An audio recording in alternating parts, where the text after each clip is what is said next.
अजीज दोस्तों, एक बात तो आप बिल्कुल साफ समझ लें कि जिन्नात इंसान से इश्क कर सकते हैं। इस बात से कोई फर्क नहीं पड़ता कि वह जिन्नात कौन से हैं या किसके पैरोकार हैं। और ये भी याद रखें कि जिन एक से ज्यादा लोगों के साथ भी इश्क कर सकता है, लेकिन इस बात का यह हरगिज मतलब नहीं कि जिन हर इंसान पे आशिक होता है। ज्यादातर जिन्नात या 90% जिन्नात जवान औरतों पे यानी कम उम्र लड़कियों पे आशिक होते हैं। आशिक होने की वजह उनका जिस्म भी हो सकता है, यानी कि उनके जिस्म की वजह से वो अट्रैक्ट होकर उनको पसंद करना शुरू कर दें, या उनका चेहरा भी हो सकता है, या बाल या आवाज, यानी किसी भी चीज से जिन मुतासिर होकर उस लड़की से यानी कि उस कम उम्र लड़की से इश्क कर सकता है। और इन्हीं वजूहात की बिना पर जिन्नात लड़कों से भी इश्क करते हैं। रिवायत में आता है कि जिन्नात मेल और फीमेल दोनों में मौजूद हैं। तो जो मेल जिन्नात होते हैं वो लड़कियों को पसंद करते हैं, इसी तरह से जो फीमेल जिन्नात होती हैं वो लड़कों को पसंद करती हैं। बाज दफा ये देखने में आया है कि जिन अगर किसी लड़की पे आशिक हो तो उसको जरा भी नुकसान नहीं पहुंचाता और ना ही उसको कोई परेशानी या तकलीफ देता है, क्योंकि अगर आप भी किसी को पसंद करें, किसी से प्यार करें, तो आप पूरी कोशिश करते हैं कि उसको आपकी वजह से कोई तकलीफ या परेशानी ना हो। लेकिन जब उस लड़की के लिए रिश्ते की बात या शादी की बात चलती है, या इसी तरह से उस लड़के के लिए जब शादी की बात चलती है, या घर वाले वैसे ही आपस में डिस्कस करते हैं कि अब इसका रिश्ता कर दिया जाए, तो जिन्नात अपना होना उस वक्त अपना होना जाहिर करना शुरू करता है। यानी घर में अचानक से कुछ बुरा होना शुरू हो जाता है, कभी कोई हादसा, कभी कोई मौत, यानी ऐसे अजीब और गरीब और खतरनाक हादसे उस घर में होना शुरू हो जाते हैं कि जिसकी वजह से उस लड़की या उस लड़के की शादी कैंसिल होती जाती है। इसी के साथ उस लड़की को डरावने ख्वाब आना शुरू होते हैं, जिस्म पे कट लगना या जिस्म पे निशानात बनना शुरू हो जाना, जिस्म में खारिश, हद से ज्यादा जिस्म में खारिश होना, जिस्म अचानक से बहुत ज्यादा मोटा होना शुरू हो जाना, या जिस्म बहुत ज्यादा कमजोर हो जाना, चेहरा पीले रंग का हो जाना, चेहरे से नूर मुकम्मल तौर पे खत्म हो जाना।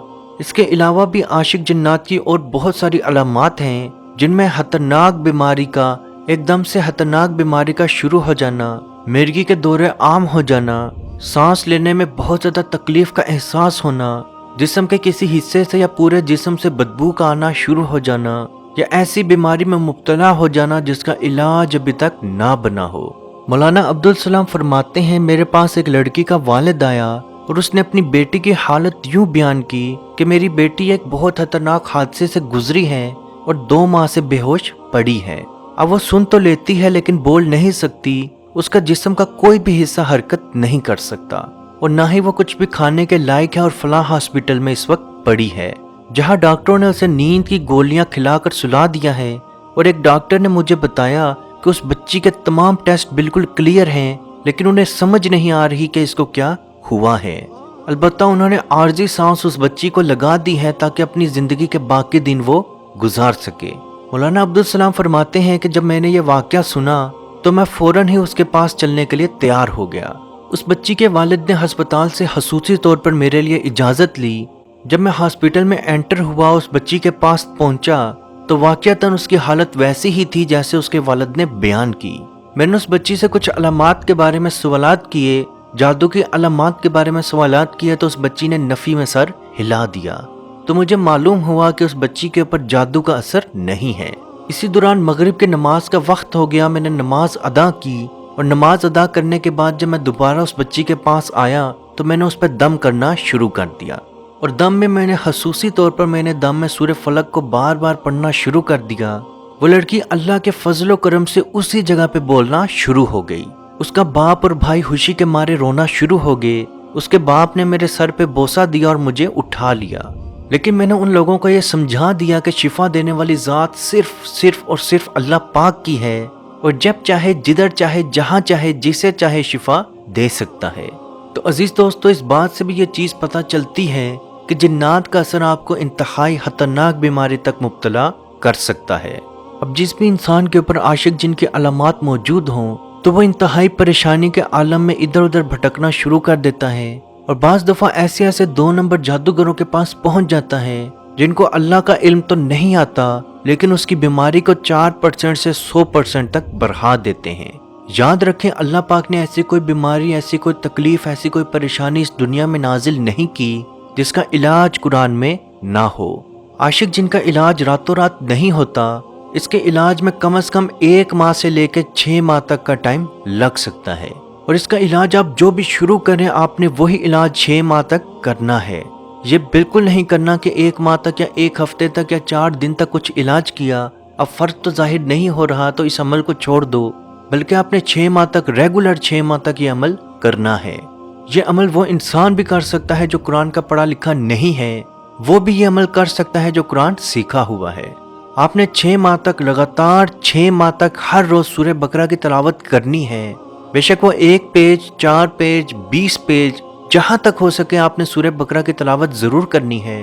اور میرے وہ بہن بھائی جن کو تلاوت نہیں آتی وہ اس کی ریکارڈنگ سن لیں، اور کوشش کریں جب ریکارڈنگ اس کی چل رہی ہو آپ نے دھیان سے اس کی ریکارڈنگ سننی ہے، اس نیت سے اس کی ریکارڈنگ سنیں کہ میرے نبی صلی اللہ علیہ وآلہ وسلم کا فرمان ہے، جس گھر میں لگاتار 3 راتوں تک جس گھر میں سورہ بقرہ کی تلاوت کی جائے، اس گھر سے جنات اور شیاطین ایسے بھاگتے ہیں جیسے وہاں پہ کبھی تھے ہی نہیں۔ میری بہنیں خاص دنوں میں اس کی ریکارڈنگ سن لیں، لیکن آپ نے اس کے لیے ناغہ نہیں کرنا، تھوڑی سنیں، زیادہ سنیں، مکمل سنیں، لیکن آپ نے سننی ضرور ہے۔ اسی طرح سے تھوڑی تلاوت کریں، زیادہ تلاوت کریں، لیکن آپ نے سورہ بقرہ کی ڈیلی تلاوت ضرور کرنی ہے۔ 6 ماہ تک لگاتار 6 ماہ تک آپ نے یہ عمل ضرور کرنا ہے۔ انشاءاللہ بحکم خدا آپ کو کسی بھی عامل کے پاس، کسی بھی بندے کے پاس جانے کی ضرورت نہیں پڑے گی۔ عزیز دوستو، اس ویڈیو کو جہاں تک ہو سکے ضرور شیئر کریں، کیونکہ آپ کی وجہ سے اگر کسی کی پریشانی، کسی کی مصیبت دور ہوگی تو اس کا ثواب بھی آپ کو ضرور ملے گا۔ اللہ پاک سے دعا ہے کہ ہم سب کو اپنے حفظ و ایمان میں رکھے اور کشمیر کے بھائیوں پہ خصوصی رحم فرمائے اور ان کو آزادی کی نعمت عطا فرمائے۔ آمین۔ اللہ حافظ۔ یا رسول اللہ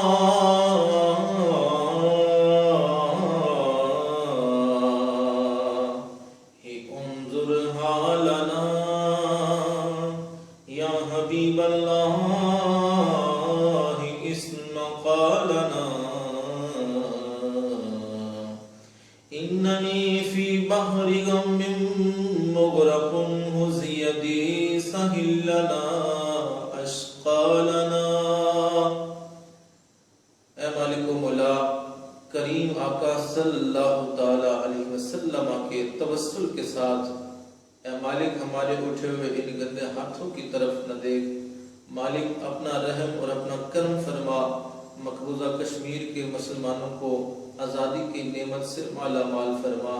اے اللہ اس حال کے اندر جب کہ ان پر ظلم و ستم ہو رہے ہیں، اس قدر ان پر مصائب اور علام ہیں، اے مالک و مولا اس ماہ مقدس کی مقدس گھڑیوں کا صدقہ اے اللہ کشمیر کے مسلمانوں کو آزادی کی نعمت سے مالا مال فرما۔ اے مالک جو ان پر مصائب اور علام بارش کی طرح برس رہے ہیں، اے مالک تو اپنا خاص فضل اور اپنا کرم فرما، ان کی اس آزمائش کو، اس امتحان کے اندر ان کو کامیاب فرما، ان کی اس آزمائش کو دور فرما۔ اے مالک و مولا اپنا کرم فرما، ان کو آزادی کی نعمت سے مالا مال فرما۔ اے مالک ہم گناہگار سیاہکار جو بھی ہیں تیرے محبوب کی امتی ہیں، تجھے تیرے نبی علیہ السلام کا، اس کی محبوبیت کا واسطہ دے کر تجھ سے دعا مانگتے ہیں۔ اے مالک کشمیر کے مسلمانوں کو آزادی کی نعمت سے مالا مال فرما۔ اے مالک ملک پاکستان کو استحکام عطا فرما، ملک پاکستان کی سرحدوں کی خیر فرما، ملک پاکستان کی سرحدوں پر پہرا دینے والے نوجوانوں کو الہ العالمین ہمت اور حوصلہ عطا فرما۔ ملک پاکستان اور دنیا کے اندر اسلامی مملکت کے جتنے بھی حکمران ہیں، اے مالک ان کو شرم و حیا عطا فرما۔ اے مالک ان کو کفار کی آنکھوں میں آنکھیں ڈال کر بات کرنے کا حوصلہ اور ہمت عطا فرما۔ اے مالک و مولا اسلامی ملکوں کو اکٹھے ہو کر اے مالک و مولا کشمیر کی سلامتی کے لیے، حق ارادیت کے لیے آواز اٹھانے کی توفیق عطا فرما۔